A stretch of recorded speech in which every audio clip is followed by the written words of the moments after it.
नए जमाने की नई करेंसी है क्रिप्टो। बिटकॉइन, इथीरियम, लिंक और दूसरे कॉइन्स पर कैसे करें ट्रेड। क्रिप्टो की पढ़ाई और कमाई का एक ही ठिकाना। फाउंडर इंडिया और कॉइन डीसीएस की खास पेशकश क्रिप्टो लाइव, देश का पहला लाइव ट्रेडिंग शो हर रोज दोपहर 12 बजे फाउंडर इंडिया पर।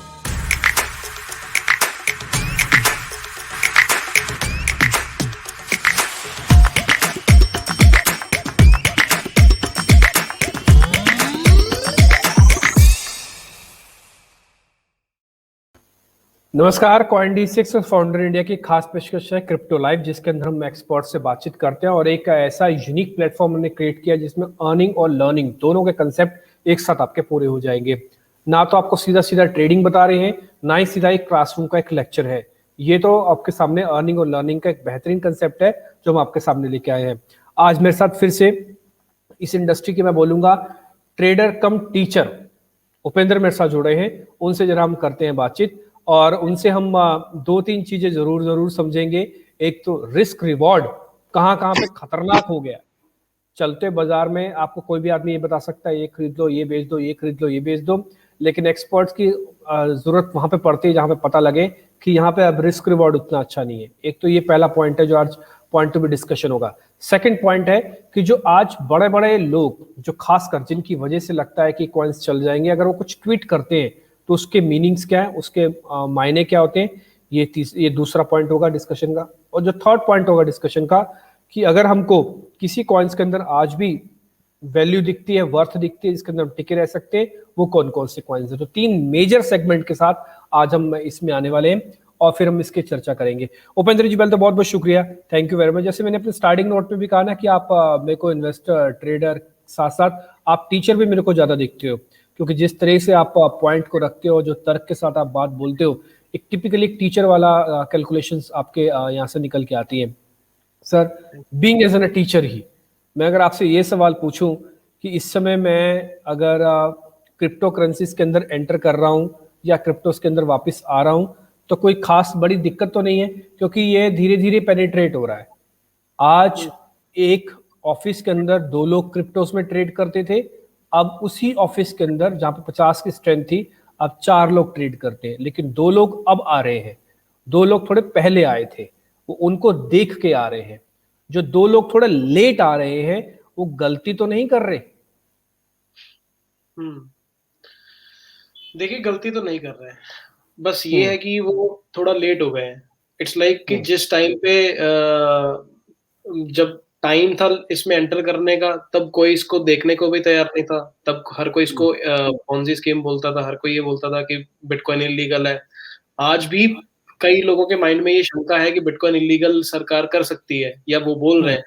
Till now they want to take a chance because वो देख रहे हैं यार गेन्स को, उनको गेन्स ज़्यादा वैल्यूएबल लग रहे हैं अगेंस्ट कि यार जो होगा देखेंगे, बाद में देखी जाएगी। वो नैरेटिव होता जा रहा है अब नए लोगों में, वो एक फोमो आ रहा है उनके अंदर, है ना? रिटेल फोमो आना शुरू हो गया है। तो वो एक मतलब वो लेट हो गए हैं पार्टी में। अगर वो जो सही होल्डर्स थे, जो ट्रू होल्डर्स थे, जो शुरू से इसके साथ जुड़े हुए थे, अगर उनकी सुनते तो शायद अभी तक वो ऑलरेडी अपना पैसा और नहीं तो कम से कम 5 गुना तो कर ही लेते, राइट? तो अब यहाँ पे हम 5 गुना 10 गुना की बात नहीं करेंगे। यहाँ पे अब हम बात करेंगे कि आज अगर वो एंटर कर रहे हैं तो वो किस तरह से स्टिल अपने आप को प्रोटेक्ट करके चल सकते हैं। उनको एक चीज दिमाग में रखनी, उनको सबसे पहले अपने आप से ये सवाल पूछना पड़ेगा, उनके लिए इम्पोर्टेंट क्या है? उनके लिए आईएनआर की वैल्यू इम्पोर्टेंट है, या उनके लिए बीटीसी के सतोशी इम्पोर्टेंट है? ठीक है ना? अब वो उनको ये अगर बिटकॉइन का फंडामेंटल का आइडिया होगा लॉन्ग टर्म के नाम पे, उनको पता होगा कि दुनिया में 21 मिलियन ही बिटकॉइन है, 2 करोड़ 10 लाख ही कॉइन है टोटल, ठीक है? उसमें से भी कितने कॉइन्स तो लॉस्ट हो चुके हैं, कि कोई अपनी प्राइवेट कीज भूल गया है, कोई मर आ गया है, कुछ भी हो गया है। उसके चक्कर में अभी कॉइन्स की जो सर्कुलेशन है वो और भी कम हो जाती है उसके हिसाब से। और दूसरा 7 बिलियन पॉपुलेशन है पूरी दुनिया में, राइट? 21 मिलियन के आगे 7,000 मिलियन पॉपुलेशन, पूरी दुनिया में। अब उसके सामने अगर आप देखोगे कि जो करेंसी सप्लाई है, 2020 में ही यूएस ने $10 ट्रिलियन प्रिंट कर दिया। $20 ट्रिलियन का डेट था उसके ऊपर, उसने $10 ट्रिलियन और ऐड कर दिया, $30 ट्रिलियन हो गया। डेरिवेटिव्स की मार्केट्स में जाओगे, वो तो आपकी 100 ट्रिलियन से भी ऊपर चली जाती है मार्केट, राइट? तो अल्टीमेटली आप ये समझोगे कि अभी भी जो बिटकॉइन का मार्केट कैप आज की डेट में वो $1 ट्रिलियन का ही है। इतना प्राइस होने के बावजूद भी $1 ट्रिलियन का मार्केट कैप हुआ है। गोल्ड का मार्केट कैप आज भी $10 ट्रिलियन है, उससे 10 टाइम्स है। और ये न्यूज आ रही है आज की डेट में कि बहुत सारे बड़े बड़े इन्वेस्टर्स जो हैं यूएस के, जो और हेज फंड्स हैं वो या फिर म्यूचुअल फंड्स हैं, इनफैक्ट कुछ पेंशन फंड्स भी जो है वो अपना पैसा निकाल के अब आज की डेट में वो बिटकॉइन में डाल रहे हैं। वो अच्छा, कुछ तो गोल्ड रिजर्व्स को लिक्विडेट करके बिटकॉइन में पैसा डाल रहे हैं, because they are considering bitcoin as a better store of value than gold. तो इसका मतलब ये है कि बिटकॉइन का अपसाइड पोटेंशियल तो अभी भी है। अगर वो अभी भी पैसा डाल रहे हैं तो दैट मीन्स कि ऊपर तो जाएगा, ठीक है। अगर एलन मस्क ने $33,000 पे बिटकॉइन बाय किया आज से 1 महीने पहले, और माइक्रो स्ट्रेटेजी ने भी अपना जो है वो अभी स्टिल अपने आई थिंक समवेयर अराउंड 500 या मिलियन या फिर 1 बिलियन का डेट बॉन्ड और क्रिएट करके अगर वो अपना फर्दर बिटकॉइन बाय करने की सोच रहे हैं, दैट मीन्स कि वो यहाँ से 20-30% या 100% प्रॉफिट लेने तो नहीं आए, वो कम से कम 10-20 टाइम्स तो वो भी करने आए। इट्स जस्ट कि वो वेट करके उन्होंने पूरा एक पूरा डेकेड का साइकिल देख के उन्होंने रियलाइज किया कि अब इतना मैच्योर हो गया है बिटकॉइन आज की डेट में कि अब इसमें हम अपनी बैलेंस शीट का इतना % जो रिस्क है वो ले सकते हैं, क्योंकि एट द मैं यहीं पे आपको मैं रोकना चाहूंगा, वो ये इसलिए क्योंकि सिर्फ बिटकॉइन या क्रिप्टोज ही नहीं, बल्कि अगर आप देखेंगे तो सारी एसेट्स क्लास चली है। चाहे आप इक्विटी मार्केट्स को, शेयर मार्केट को देख लीजिए, अक्रॉस वर्ल्ड, सिर्फ भारत ही नहीं बल्कि यूएस के बाजार भी इस समय लाइफ टाइम हाई पे हैं, इंडियन मार्केट्स भी लाइफ टाइम हाई पे हैं। तो जब अक्रॉस द बोर्ड बहुत सारे इन्वेस्टमेंट पोर्टफोलियोज आपके सामने अच्छे से चलते हुए दिख रहे हो, तो हम एक आप कैसे एडवोकेट कर सकते हैं, कैसे उस चीज को कह सकते हैं कि नहीं हमको क्रिप्टोज में आना चाहिए, हमको हैंस प्रूव्ड असेट क्लास को छोड़ के हमको एक ऐसी करेंसी के अंदर आ जाना चाहिए जहां पर अभी भी थोड़ा फाइन ट्यून होना बाकी है।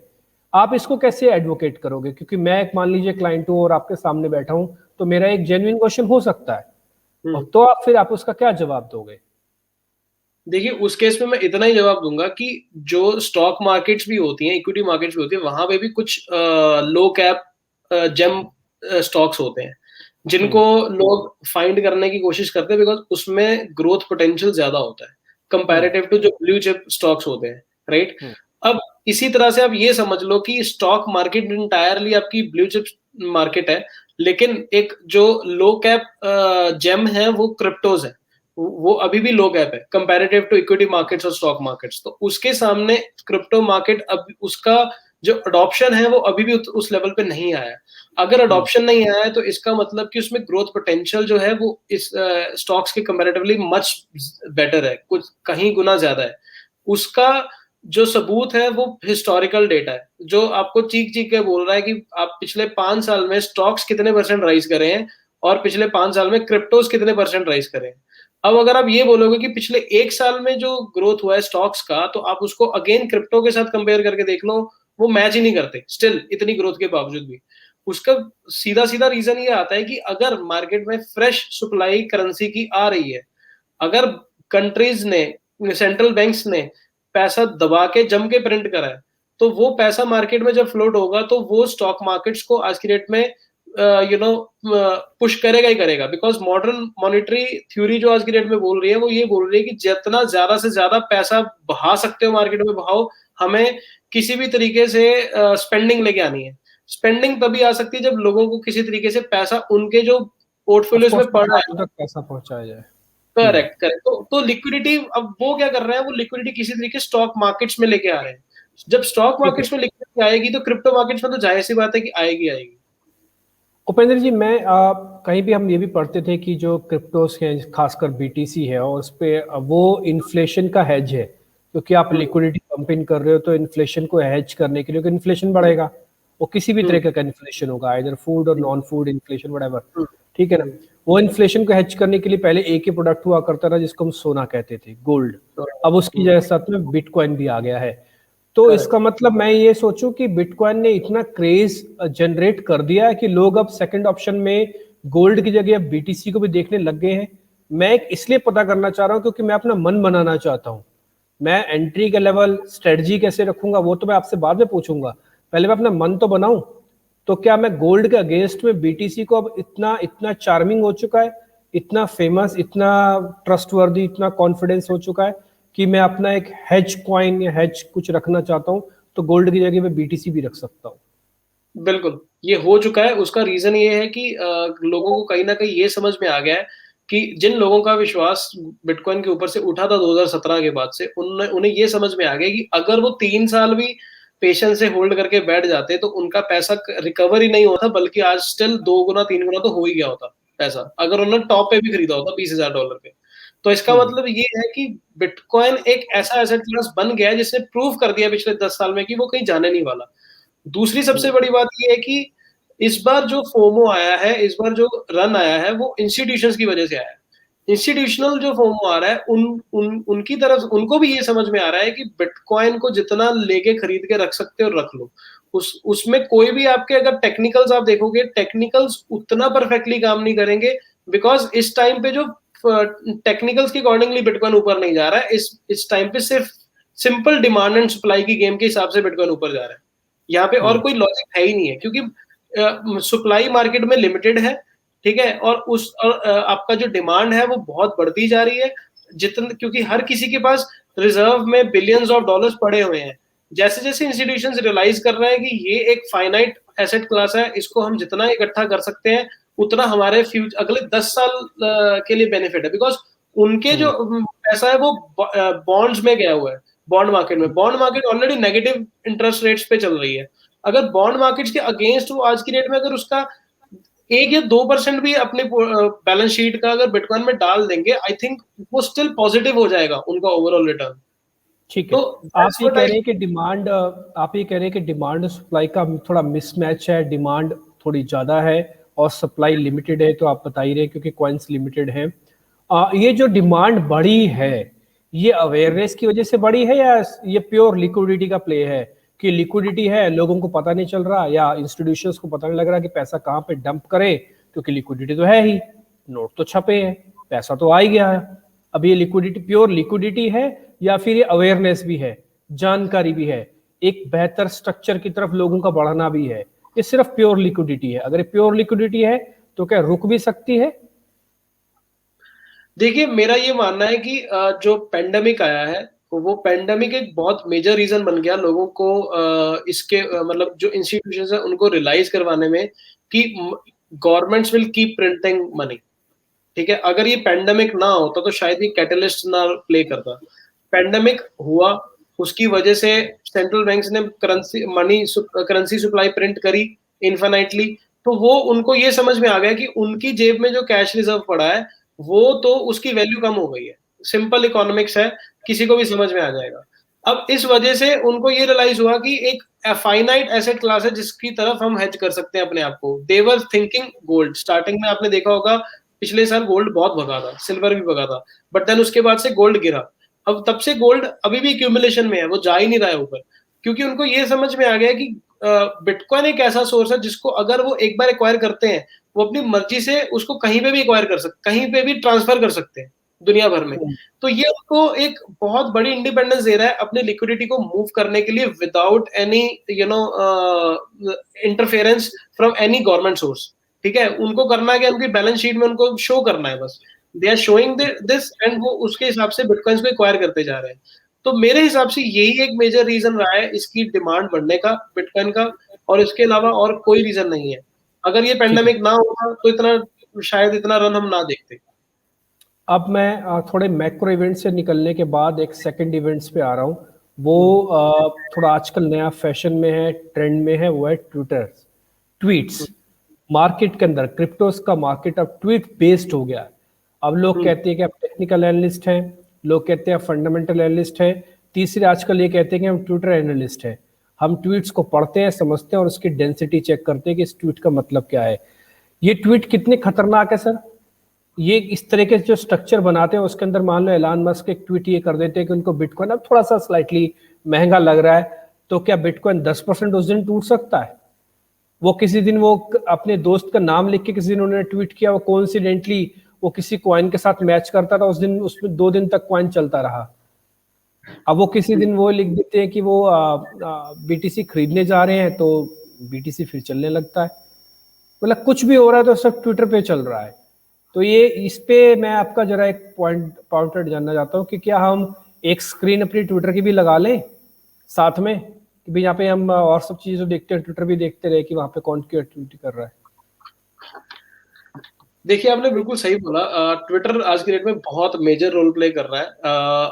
अभी अगर आपको याद होगा, एलन मस्क ने आई थिंक पिछले साल 2020 के स्टार्टिंग में उसने एक ट्वीट डाली थी कि टेस्ला स्टॉक बहुत महंगा हो गया। हाँ टेस्ला का स्टॉक ही कितना गिरवा दिया था उसने खुद ने। कितने बिलियंस ऑफ डॉलर्स उसने वाइप आउट करवा दिए थे। तो हाँ ये ट्विटर अपने आप में बहुत इंपॉर्टेंट रोल प्ले कर रहा है आज की डेट में। कोई भी इम्पोर्टेंट, इनफैक्ट मुझे भी अगर कुछ अच्छे प्रोजेक्ट्स को रिसर्च करना होता है तो मैं ट्विटर पे जाता हूँ, मेरे पास और कोई तरीका ही नहीं है। मैं ऑल्दो प्लेटफॉर्म्स रेडिट भी है, 4chan भी है, बिटकॉइन टॉक भी है, बट बिल्कुल ये कह लो कि जो लेटेस्ट जो जो फास्टेस्ट वे है मेरे लिए किसी भी अच्छे प्रोजेक्ट तक पहुंचने का, वो ये है कि मैं जो टॉप क्रिप्टो इन्फ्लुएंसर्स है उनको फॉलो कर रहा हूँ, और सेकेंडली वहां पे जो एंगेजमेंट चल रही है, और प्लस जो कुछ कीवर्ड्स हैं, जो कीवर्ड्स के बेस पे अगर मैं कुछ रिसर्च करता हूँ तो उसके बेस पे जो हैशटैग्स होते हैं उसके बेस पे मुझे बहुत कंटेंट मिल जाता है, जिसके बेस पे मैं पहले एनालाइज कर लेता हूँ कि क्या रोल प्ले हो सकता है क्या रिजल्ट हो सकता है किसी पर्टिकुलर प्रोजेक्ट में। यही आजकल सीन चल रहा है कि एक ट्वीट किसी भी कॉइन को हिला सकती है। एलन मस्क ने एलन मस्क की एक ट्वीट बिटकॉइन को लेके उसने 1 मिनट में बिटकॉइन को बेरिश से बुलिश बना दिया, बिल्कुल 1 मिनट के अंदर। जो लोग बेरिश थे, शॉर्टर्स थे, सारे शॉर्टर्स उसने लिक्विडेट करवा दिए, राइट। तो उसके बाद से बिटकॉइन नीचे ही नहीं आया वापस। तो इसी तरह से यहाँ पे ये उतना ही रिस्की भी हो गया है, क्योंकि इतनी रैंडमनेस आ गई है हमें अब यहाँ पे बहुत ही मुश्किल हो गया है कि अगले ही पल आधी रात को एलन मस्क कौन से अपने मूड में बैठा है, अपने हेवनली मूड में बैठा है, और एकदम से उसने एक ट्वीट डाल देनी है और धराशायी हो जाएगी ये मार्केट, ठीक है। तो उसका कुछ भी नहीं पता है, और ऐसे ही, और ये डेंजरस है, ये हेल्दी नहीं है, ये ठीक नहीं है मेरे हिसाब से होना ये चाहिए कि ठीक है, इन्फ्लुएंसर्स या ये जो एलन मस्क जैसे लोग हैं जो कहीं ना कहीं अपनी पोजीशन लेके बैठे हैं, तो उनको भी अपनी रिस्पॉन्सिबिलिटी समझनी चाहिए कि एटलीस्ट उतना डालें जिससे पंप डंप ज्यादा ना हो, ठीक है। आई अंडरस्टैंड कि अगर आप किसी चीज को लेकर पॉजिटिव हो, आप अपना सपोर्ट शो कर रहे हो, वो होना चाहिए, आप अपना ओपिनियन शो कर रहे हो, वो भी होना चाहिए। बट अभी क्या हो गया, पिछले कुछ महीनों से क्रिप्टो इंडस्ट्री ओवरली मेमे इंडस्ट्री बन गई है। अब ये उसी तरफ अपना जो है वो ले रही है। अभी जैसे आजकल वो लेजर आइज वाला जो ट्रेंड चला है, ये भी एलन मस्क ने स्टार्ट किया है, अब हर कोई लेजर आइज से कर रहा है, that is okay. But point is कि जिस दिन किसी का कोई दिल करेगा, कोई उठ के कुछ भी बोल देगा, उससे ओवरऑल इन्वेस्टर्स हर्ट हो जाते हैं। तो मैं ये समझता हूँ कि यहाँ पे थोड़ा सा ट्रिकी सिचुएशन हो जाती है। तो डेफिनेटली ट्विटर को आप अंडर एस्टिमेट नहीं करके चल सकते, आपको ट्विटर को देखना ही पड़ेगा साथ के साथ। अब मे बी आपको चाहे स्पेशल 1-2 बंदे बिठाने पड़े, अगर आप इसमें से प्रॉफिट भी निकालना चाहते हो। ठीक है, देखिए एक नया एक आदमी की इजाद होगा, और नई उसमें ये लिखा जाएगा कि आपको अगर ट्विटर आता है हैंडल करना, देखना, समझना, वैल्यू का, तो फिर आपकी एक नई ज्वाइनिंग भी हो सकती है। खैर एनी हाउ, ये तो एक पार्ट भी था जो कि बड़ा इंटरेस्टिंग पार्ट आपने अच्छे से समझाया। अब आते हैं सर सीधा सीधा इन्वेस्टमेंट पे, ट्रेड पे। मैंने अपनी स्क्रीन को शेयर किया हुआ है। मान लीजिए मेरे को बीटीसी के अंदर आना है, और बीटीसी के अंदर आने के लिए मेरे पास सबसे एक तरीका तो मेरे पास है जो मेरे को सबसे इजीएस्ट और सबसे बेहतर लगता है, वो है एसआईपी। मैं एसआईपी करना शुरू कर देता हूँ। मैं अगर इस पे ट्रस्ट करता हूँ, इस फिलॉसफी पे ट्रस्ट करता हूँ, तो मेरे लिए 56,000 और 40,000 एक ही है, तो मैं तो एसआईपी करूंगा। अगर मैं थोड़ा भी इंटेलिजेंट हूँ तो शायद मैं चार्ट देख के ये भी कह सकता हूँ कि मेरे को 56 पे नहीं आना चाहिए, मेरे को 40 पे ज्यादा पैसा लगाना चाहिए। आप किस तरफ हैं? आप एसआईपी की तरफ हैं, एक रिटेल इन्वेस्टर के, या फिर एक बड़े बड़े लेवल्स पे आप कहेंगे कि ना इस लेवल पे आओ तो पैसा डाल दो, इस लेवल पे आओ तो पैसा डाल दो, ऐसे भी मत करो। आप किस तरफ है सर? मैं दोनों तरफ हूँ। उसका रीजन है कि हमें कुछ नहीं पता है मार्केट में, चाहे हम जितने हम्म। मर्जी एक्सपर्ट हो जाए, हम स्टिल ये बोलते हैं कि हम मार्केट ऑपरेटर्स नहीं है। हम hmm. We do not give the direction to the market. Market अपने मूड से चलती है, हम सिर्फ उसको फॉलो करने की कोशिश करते हैं, हम स्पेकुलेट करते हैं। स्पेकुलेट करके जितना एक्यूरेटली हम स्पेकुलेट कर पाएंगे, उतना ही ज्यादा फ्रूट मार्केट में से हम निकाल पाएंगे। उस केस हम्म। में हमें हमारे पास क्या बचता है? हमारे पास बचती हैं स्ट्रेटेजीज। हम कौन कौन सी स्ट्रेटेजीज डिवाइस कर सकते हैं मार्केट में से बेस्ट अपना बेनिफिट निकालने के लिए। अगर आज की डेट में मुझे मार्केट में एंटर करना है, मेरे पास दो तरीके हैं। एक तरीका है मैं चलूं टेक्निकल्स के हिसाब से कि कहां तक बीटीसी रिट्रेस ले सकता है, ठीक है, मैं वहां पे अपने एंट्रीज मार्क करके चलूंगा, ठीक है। लेट्स से $40,000 या $47,000, इस तरह से कुछ लेवल्स है, सपोर्ट लेवल्स है, जिनको मैं मार्क करके चलूंगा। हम्म। सेकंड तरीका है कि एसआईपी, राइट, जिसमें मेरे मेरे को ज्यादा नहीं पता है, मेरे को ज्यादा दिमाग नहीं लगाना है। अब मेरे को अपना अगर रिस्क मैनेजमेंट करना है, तो मैं अपना रिस्क मैनेजमेंट ये बोलूंगा कि मैं अगर हर महीने एसआईपी कर रहा हूँ, तो मार्केट अगर इतने कम टाइम फ्रेम में इतना बढ़ सकती है, तो कभी कम नीचे भी आ सकती है। तो अगर नीचे आएगी तो इसका मतलब मेरे को एवरेज आउट तो करवा के देके जाएगी, राइट। हम्म। तो अब इसका मतलब ये है कि मुझे अगर मेरे को 100 रुपए लगाने हैं, मैं हमेशा 100 रुपए वाली एग्जांपल देता हूँ, 100 रुपए बेस लेके चलता हूँ। अगर मुझे 100 रुपए लगाने हैं, तो 50 रुपए मैं सपोर्ट लेवल्स के हिसाब से खेलना कोशिश करूंगा, और 50 रुपए मैं एसआईपी के हिसाब से डिवाइड करने की कोशिश करूंगा, राइट, ताकि मैं अपनी तरह से सिक्योर हो जाऊं। क्योंकि मुझे ये पता है कि मेरा जो गोल है वो आज के 6 महीने बाद का नहीं है, मेरा गोल है आज के 2 साल बाद का, या मे बी 4 साल या 5 साल बाद का। तो अगर मैं 4 साल 5 साल का गोल लेके चल रहा हूँ, आज अगर मैं पैसा डाल रहा हूँ सपोर्ट लेवल्स के हिसाब से 50%, I will get a fair chance to enter at lower points, maybe 20% lower from current price, or 10% from lower from current price, or even maybe 40% lower from current price, right? तो अगर मैं SIP के हिसाब से चलूंगा, तो भी मुझे जो है वो अगर अगले 1 साल में मैं अपनी इन्वेस्टमेंट प्लान कर रहा हूँ एसआईपी की, तो अगले 1 साल में कोई ना कोई ऐसे 2 महीने तो जरूर आएंगे जिसमें दबा के मार्केट गिरेगी। और हम्म। अगर 2 महीने मुझे मिलते हैं जिसमें दबा के मार्केट गिरेगी, तो मैं यही कहूंगा कि मैं अगर आज अपना 100 रुपए निकाल पा रहा हूँ, तो मैं ये मान के चल रहा हूँ कि as a investor, as a retail investor, अगले 6 महीने में मैं मे बी 50 रुपए और जोड़ सकता हूँ अपनी सेविंग से। तो वो 50 रुपए ऐसे अनफोर्सिन इवेंट्स में मैं आंख बंद करके लगा पाऊंगा, जिस टाइम पे ब्लड ही ब्लड होगा मार्केट में, जिस टाइम पे कोई नहीं खरीद रहा होगा, जिस टाइम पे फड होगी, हर कोई कह रहा होगा क्रिप्टो इलीगल है जी, क्रिप्टो बैन हो गया, क्रिप्टो खत्म हो गया, बिटकॉइन अब बंद है, सरकारों ने बंद कर दिया। That is the best time to enter into the market. जब तक आप अपनी ये सपोर्ट और ये एसआईपी वाली स्ट्रेटेजीज के साथ प्ले करते रहिए, बिकॉज आपका टाइम फ्रेम गोल अगला 5 साल है। हम्म। तो ठीक है। ये मेरा मानना है। ठीक है, ये इंटरेस्टिंग है, आपने बिल्कुल क्लियर कर दिया कि भाई ना ऐसे ना वैसे, बल्कि दोनों में रहो, और दोनों से आपको ज्यादा बेहतरीन आपको ट्रेड मिल सकता है। इंटरेस्टिंग है, ये आपने काफी इंटरेस्टिंग बात बोली। अब मैं सर एक और पड़ाव पे आता हूँ, ये मेरा लास्ट क्वेश्चन होगा। खरीदना फिर किसको है? बीटीसी को, इथीरियम को, ऑल्ट कॉइन को? ये भी आप पिछली बार आपने हमको अपनी स्क्रीन शेयर करके बकायदा कुछ एक ऑल्ट कॉइन्स भी बता दिए थे। आपने पिछली बार हमको ये भी बताया था कि आप मोर देन 40% या 50% अभी भी आप इथीरियम और बीटीसी के अंदर रखो। अगर आप अभी आज भी स्क्रीन शेयर कर सकते हैं तो ठीक है, नहीं तो आप मेरे को अगर ये बता पाए फिर से कि हमको किस किस कॉइन्स में आना है। अच्छा, एक और चीज, मैं कॉइन्स की ना आपको इंपॉर्टेंस बताता हूँ, मैं परसेंटेज भी नहीं बताऊंगा। मान लीजिए आज मेरा एक बेटा है या मेरी एक बेटी है, उसको 4 साल बाद 5 साल बाद उसकी पढ़ाई के पैसे कुछ इकट्ठे करने हैं, आज मेरे पास कुछ इन्वेस्टमेंट करने के लिए है, तो मैं आज इन्वेस्टमेंट कर रहा हूँ।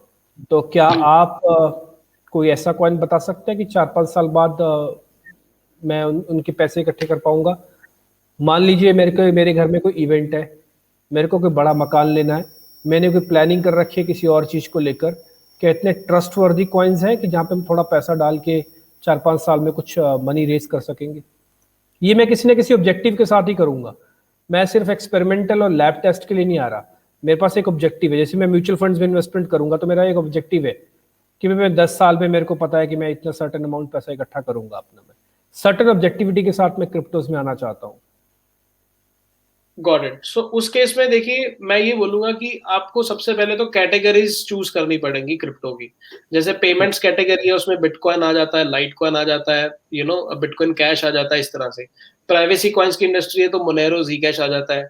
अगर आपको इंफ्रास्ट्रक्चर इंडस्ट्री देखनी है तो उस केस में थीरम आ जाता है, पोलकाडॉट आ जाता है, राइट। फिर उस केस में अगर उसके बाद अगर आपको देखना है एक्सचेंज एक्सचेंज इंडस्ट्री देखनी है, वहां पे हुओबी टोकन, बाइनेंस टोकन आपका, और आपका कुकॉइन टोकन, इस तरह से आ जाते हैं, राइट।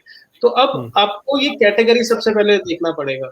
फिर आपको डीफाई की कैटेगरी देखनी पड़ेगी, उसमें लेंडिंग प्रोजेक्ट्स कौन कौन से हैं। आवे हो गया, आपका कंपाउंड हो गया, इजीफाई हो गया। देन उसके बाद आपका, अगर आपको yield generating, automatic yield generating industry देखनी है तो उस केस में आपको यर्न फाइनेंस हो गया, राइट, डीफाई मनी हो गया, इस तरह से आपके हो गए। डेक्स की इंडस्ट्री देखनी है तो आपका यूनिस्वैप हो गया, सुशी स्वैप हो गया, आपका वन इंच हो गया, इस तरह से। तो आपको ये समझना पड़ेगा कि ये कैटेगरीज है सबसे पहले। सेकंड, आपको ये ध्यान में रखना पड़ेगा कि कौन सी ऐसी कैटेगरी है जिनकी हिस्ट्री ज्यादा है, मतलब कैटेगरी की कॉइन्स है या टोकन है जिनकी बहुत ज्यादा हिस्ट्री है। जैसे फॉर एग्जांपल बिटकॉइन 12 साल से चल रहा है, इथेरियम पिछले 6-7 साल से चल रहा है, ठीक है। अब आपका प्राइवेसी कॉइन मोनेरो पिछले 6 साल से चल रहा है, राइट। इसी तरह से आपका और डीफाई कैटेगरी आई ही अभी है।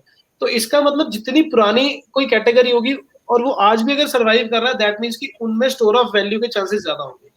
अब उसके बाद नेक्स्ट आपको ये देखना है कि उसकी सप्लाई फाइनाइट है या उसकी सप्लाई इनफाइनाइट है। कहीं ऐसा तो नहीं है कि रेगुलर इन्फ्लेशन हो रहा है। जब अगर उनकी करेंसी सप्लाई फाइनाइट है, जो फिक्स्ड है, उससे ज्यादा नहीं होना है, या फिर उसमें फर्दर बर्निंग हो रही है उनके टोकन्स में, राइट। जैसे जैसे बीएनबी टोकन में आपके बर्निंग हो रही है साथ के साथ, राइट। दैट मीन्स कि उनका डिफ्लेशनरी टोकन है rather than इन्फ्लेशनरी। तो इसका मतलब ये हो गया कि उसका तो प्राइस और भी ज्यादा अप्रिशिएट होने के चांसेस है। अब बाइनेंस ने क्या किया, वो एक एक्सचेंज कॉइन है, एक्सचेंज तो चलता रहेगा, एक्सचेंज बिजनेस बढ़ेगा दिन ब दिन। उधर से आपका जो उसने इंफ्रा भी क्रिएट कर लिया है, जो आज की डेट में इथेरियम के बाद सबसे ज्यादा वैल्यूएबल माना जा रहा है मार्केट में, थर्ड नंबर पे आ गया। तो दैट मीन्स कि वो उसने यूटिलिटी अपनी मल्टीफोल्ड कर ली, सिर्फ एक्सचेंज वाला रेवेन्यू नहीं खींच रहा, वो इधर से अपना बाइनेंस स्मार्ट चेन का भी जो है यूटिलिटी साथ में प्रोवाइड कर रहा है। दैट मीन्स कि अब आज की डेट में बाइनेंस एक अच्छा इन्वेस्टमेंट सोचा जा सकता है। इथेरियम, जो कि जिसपे सबसे ज्यादा बिल्डर्स हैं दुनिया भर के, जो उस पे काम कर रहे हैं ऑन अ सीरियस नोट, सारी इनोवेशन वहां पे हो रही है, बड़े बड़े सिलिकॉन वैली के इन्वेस्टर्स भी उसमें बहुत बुलिश हैं। दैट मीन्स इथेरियम को कंसीडर किया जा सकता है। बिटकॉइन एक इंटरनेट का गोल्ड है, उसको कंसीडर किया जा सकता है, राइट, जो लॉन्ग टर्म में चलेंगे। पोलकाडॉट जो एक नया कॉन्सेप्ट लेके आया सबस्ट्रेट चेन्स का या पैरा चेन्स का कॉन्सेप्ट, वो क्योंकि ऑलरेडी इथेरियम के को फाउंडर की तरफ से आया है, और क्या कहते हैं, वो ऑलरेडी एक इनोवेशन लेके आ रहा है मार्केट में। दैट मीन्स कि उसका अभी स्कोप है, उसका मेन नेट नहीं आया, लेकिन उस पर बहुत सारी टीम्स काम कर रही है। दैट मीन्स इसका बहुत अच्छा स्कोप है अगले 5 साल में एक काम होने का। इंफ्रा की चेंज को आप फर्दर वो कर सकते हो। कौन सी इंफ्रा चेन 2017 में हाइप में थी, आज डेड हो चुकी है। कौन सी नई चेंज ने उसको ओवरटेक कर लिया, जैसे बाइनेंस चेन हो गया, आपका मैटिक हो गया, आपका ये स्पेशली लेयर 2 चेन्स हो गई, राइट, या ब्रिजिंग सॉल्यूशंस हो गए जो इथेरियम के साथ कनेक्ट कर रहे हैं। फिर आप ये देखोगे कि डिफाई लेंडिंग प्रोटोकॉल्स कौन कौन से हैं, जिस तरह से वो आगे आ रहे हैं। तो आई आई आई थिंक कि इस तरीके से आपको चूज करना चाहिए। जब आप इस तरीके से कैटेगरीज के वे से चूज करोगे तो आपके पास 5 से 10 कॉइन्स तो ऐसे आ ही जाते हैं जिनको आप लेके अगर बैठोगे तो आप एटलीस्ट अगले 5 साल में कुछ कमा के जाओगे। चाहे उनकी अब वहां पे ये भी बहुत मैटर करता है कितने परसेंट सप्लाई सर्कुलेशन में है अगेंस्ट टोटल सप्लाई। अगर आपकी 80 to 90% सप्लाई ऑलरेडी सर्कुलेशन में है, दैट मीन्स कि जिन्होंने बेचना था वो बेच के निकल चुके हैं मार्केट में से, राइट। अभी जिनकी सप्लाई लॉक्ड है, जिनकी सप्लाई आनी है, राइट, वो अच्छे जैसे फॉर एग्जांपल यूनिस्वैप है, उसकी बहुत मेजर सप्लाई अभी अनलॉक्ड है। दैट मीन्स कि वो बहुत टोकन्स आगे जाके रिलीज होंगे तो सेल भी होने का, सेल प्रेशर आने का बहुत चांस है, राइट। तो इस तरह से बहुत सारे ऐसे नए प्रोजेक्ट्स हैं जो प्रॉमिसिंग है, जिनके ऊपर रेवेन्यू अच्छा है, लेकिन उनके सेल प्रेशर आने के भी चांसेस है। तो ये फंडामेंटल भी आपको साथ में देखना पड़ेगा। तो इस तरह से आप कुछ कॉइन्स चूज कर सकते हैं, उसके बेसिस पे अपना पोर्टफोलियो डिजाइन कर सकते हैं। And this is where I think we come into picture, जहां पे हम ये अपने क्लाइंट्स को भी सर्विस साथ में देते हैं। ऑफ कोर्स सर, बिल्कुल, बहुत बहुत शुक्रिया sir, thank you very much. आज आपने बहुत ही डिटेल और सारे क्वेश्चंस का बहुत आराम से जवाब दिया, बहुत बहुत शुक्रिया, थैंक यू वेरी मच कार्यक्रम में जुड़ने के लिए sir. Thank you very much. फिलहाल इस कार्यक्रम से इतना ही, नमस्कार।